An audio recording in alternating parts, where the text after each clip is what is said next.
Welcome back to my channel. ഇന്നത്തെ recipe കാച്ചിയ മോര്. അതിനുള്ള ഇൻഗ്രീഡിയൻസ് ഹൈലൈറ്റ് ആയിട്ട് നമ്മുടെ മാമ്പഴം, പഴുത്ത മാങ്ങയാണ് ഒരു മാങ്ങ അരിഞ്ഞെടുത്തേക്കുവാണ്. കരിവേപ്പില, വറ്റൽമുളക്, പച്ചമുളക്, വെളുത്തുള്ളി, ഇഞ്ചി, സവാള. കൊച്ചുള്ളി ഇല്ലാത്തതുകൊണ്ടാണ് ഈ സവാള എടുത്തേക്കുന്നത്. തൈര്, ഉപ്പ്, കായം. നമുക്കിനി സ്റ്റൗ കത്തിക്കുക. ചട്ടി ചൂടാതെ എണ്ണ ഒഴിച്ചു കൊടുത്ത് അതിലേക്ക് നമുക്ക് കടുക് ഉലുവ ഇട്ട് കൊടുക്കുക. അത് പൊട്ടി വരട്ടെ. കടുക് പൊട്ടി നമുക്ക് അതിലേക്ക് നമുക്ക് എടുത്തു വെച്ച ഈ സാധനങ്ങളെല്ലാം ഇഞ്ചി വെളുത്തുള്ളി എല്ലാം ഇട്ട് കൊടുക്കാം. നമുക്ക്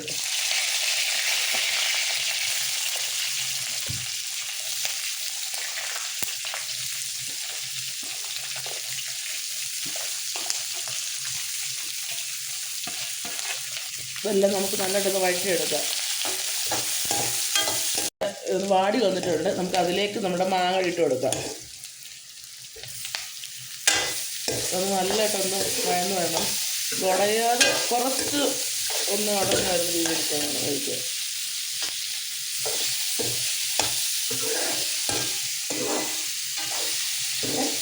നമ്മുടെ മാങ്ങ വഴന്ന് വേണ്ടി നമുക്ക് അതിലേക്ക് ആവശ്യമുള്ള മഞ്ഞൾപ്പൊടി ഇട്ട് കൊടുക്കാം.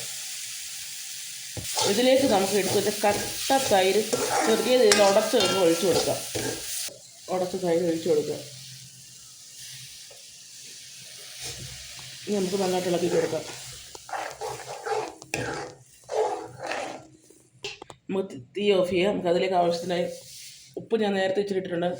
ആവശ്യത്തിന് ഉപ്പ് ഇട്ട് കൊടുക്കുക. ഒരു ശകലം കായപ്പൊടി ഇട്ട് കൊടുക്കുക. ഇനി നമുക്ക് നല്ലതായിട്ട് ഇളക്കി യോജിപ്പിക്കാം. നമുക്ക് സ്റ്റവ് ഓഫ് ചെയ്തിട്ടുണ്ട്.